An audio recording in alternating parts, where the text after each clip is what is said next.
Hello, welcome back to the channel everyone. Welcome to this top 10 video where I'll be counting down the top 10 most disappointing playable debuts in Dynasty Warriors. Now with each new iteration, for the most part, the developers like to add new characters and sometimes they are just not the greatest addition. And these are my picks for the top 10 that I think just had a rough start in terms of playable debuts. Now I'm going to be going from Dynasty Warriors 4 and up. I use Dynasty Warriors 3 as kind of like the base game. Now before we jump into it, as always, we got to start off with an honorable mention. I only have one for you guys today, and that's going to be the son of the God of War himself, Mr. Guan-Suo. So Guan-Suo, I think, was a very disappointing playable debut because I don't think there was anything wrong with his his introduction or anything around the way he looked, or even his weapon style. I thought was fine. He got the nunchucks and Ling Tong got something else. Or they had the nunchucks together. It's fine. Nunchucks don't bother me. The thing that bothered me with his playable debut is that they didn't do as much as I thought they would with the character. He had a great moment at Fawn Castle, great moment of being knocked into that river, and then he disappears. So I just think the lack of the content that he has as the character is what made it disappointing. Anyway, let's go ahead and jump into the top 10 most disappointing playable debuts from the Dynasty Warriors series. Let me know what you guys think about my list down below. Alright, starting off at number 10, making their playable debut in Dynasty Warriors 8 Extreme Legends, we've got Zhu Ran. So I think mainly the reason that Zhu Ran is here, I don't mind the flame bow. Was it a hard weapon to use? Yes. It's very different and difficult, but I like the fact that it is different. I like that it's a different kind of a weapon. I didn't mind it at all. Zhu Ran's look, it's great. The place where he falls short for me is his personality just a little bit. And that's why he's here at number 10, because it's a little too whiny. It's a little bit too obsessed with fire and then like the Lu Xun rivalry. Like he doesn't have a personality outside of those things. I just also think he wasn't very, for lack of better terms, noticeable. He kind of just blended in, even though he was one of the newer characters for the game. He just blended in for me. I didn't really see much of an importance for him, and that was pretty much it. I think he's just lacking a little bit of depth, and that's why he's starting off at number 10 for me. Next up, coming in at number 9, making her playable debut in Dynasty Warriors 7, we've got Bao Saniang. The reason that she's disappointing is because it just doesn't add anything. She's a very one-dimensional character. Her spinner was okay, it was different, but in terms of her playable debut, I don't even think she had any content in Dynasty Warriors 7. Maybe Extreme Legends, I don't know, I didn't play it, but I think in terms of her playable debut, Dynasty Warriors 7 hits the market. Bao Saniang is playable. You play through the shoe story. She doesn't do anything. It was just disappointing in the fact that they added somebody that, one, I didn't know where she came from, and two, she didn't do anything. So she's number 9 for me. Next up, coming in at number 8, similar to the last number, playable debut back in Dynasty Warriors 7, we now have Sai Wenji. So Sai Wenji, I think, got better through time, but in terms of her playable debut, another just empty, void-ish kind of character. She didn't impact the story at all, right? Dynasty Warriors 7 spent their time going through the historical route and stuff, but I don't even think she made an appearance. Like once. I don't think she has any cutscenes from Dynasty Warriors 7. And because they were going the historical route in Dynasty Warriors 7, these characters that are getting added that don't have any tie to it, they literally don't fill any role. So I don't have anything else to say about it. I think her harp was okay. Yeah, and it's nothing that I would run to play. She looked great. I mean, both characters, Bao Saniang and her, both look great, but in terms of substance and importance to the story, both characters in their playable debut were just there to be played, and that was it. That's all you had for them. Let's go and move on to the next one. Next up, coming in at number 7, we have Ma Dai. So in terms of, again, similar to the last number, I think Ma Dai has really grown in terms of a character, but his playable debut was pretty shallow, and it wasn't what I expected. First of all, he got the paintbrush, right? Again, Ma Dai being an NPC for so long, he finally becomes playable, somebody that Macho have somebody there with him, and I just think he fell flat. The paintbrush wasn't really for me. The look, the cowboy painter look, I don't know what they were going for. I mean, maybe they had too many warriors and they wanted to make him a little bit different, even though he still has the personality and attitude of a warrior because it's Dynasty Warriors. He's a weird kind of polarizing kind of character. I think in Dynasty Warriors 9 they did pretty good with him, but in terms of his playable debut, very limited content. That's it. And that's why he's here at number 7. Alright, next up, coming in at number 6, we've got the Coughing Maniac Guo Huai. Very disappointing playable debut. The Jin Dynasty gets added, and this character is just, I think it's just overdone. I think the coughing thing that they added for him was just not necessary. I don't think he really needed all that. Maybe again, they got tired of having too many warriors and they wanted to just make things. I don't look at Go Hawaii and think of a warrior. I don't look at Ma Dai and think of a warrior. I just think they're added into the game to be different, just to be different. Go Hawaii has a sickly, pale look to him. He's not an appealing character. Wasn't a fan of the gun weapon that he had. Just not a big fan of that. And then he's just.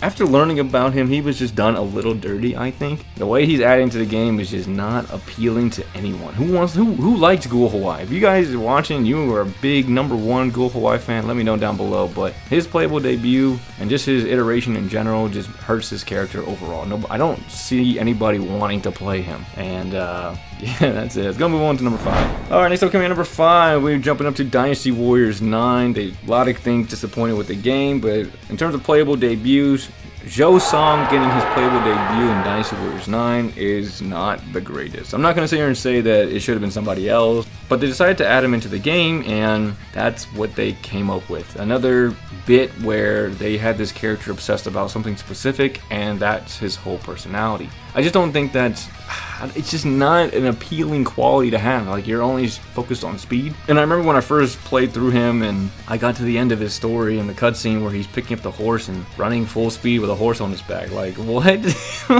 Why? That's not necessary. Like, how does that add to his personality? How does that add anything to the character? The way he looks, he's kind of got Ma Dai-ish look to him. He's got the cowboy hat and he's got like these little robes on. He looks alright. He's not that great looking. The weapon did not help him at all. I liked his cutscene for Fawn Castle. That was good. I think that really fit him really well. But in terms of the overall character, he's just bland. I mean, he's buddies with Guan Yu and stuff like that, which is great, but he's less of like a respected fellow for Guan Yu and more of like a lapdog. He's more of like that person where it seems like Guan Yu gets annoyed of like, hey, go do this so you leave me alone. That's kind of what the vibe I get from Zhou Song, and I don't know if that's what they wanted for him. They just made him annoying to be annoying. Regardless, either way, Zhou Song was not very well done in Dynasty Warriors 9. I don't think he's going to get revamped, but hopefully they do. I just think, give him something more, give him a little something. Give him some redeeming qualities or something, but character falls flat for me right now. Let's go and move on. Now, next up coming at number 4, this is a tough disappointment. This was very disappointing, but, I mean, what are you going to do? Number 4, we've got Li Dian. And the personality, I don't even care about. Personality, you want to make him like that? Sure. Maybe change his dialogue a little bit. He just wasn't what I was expecting for the character.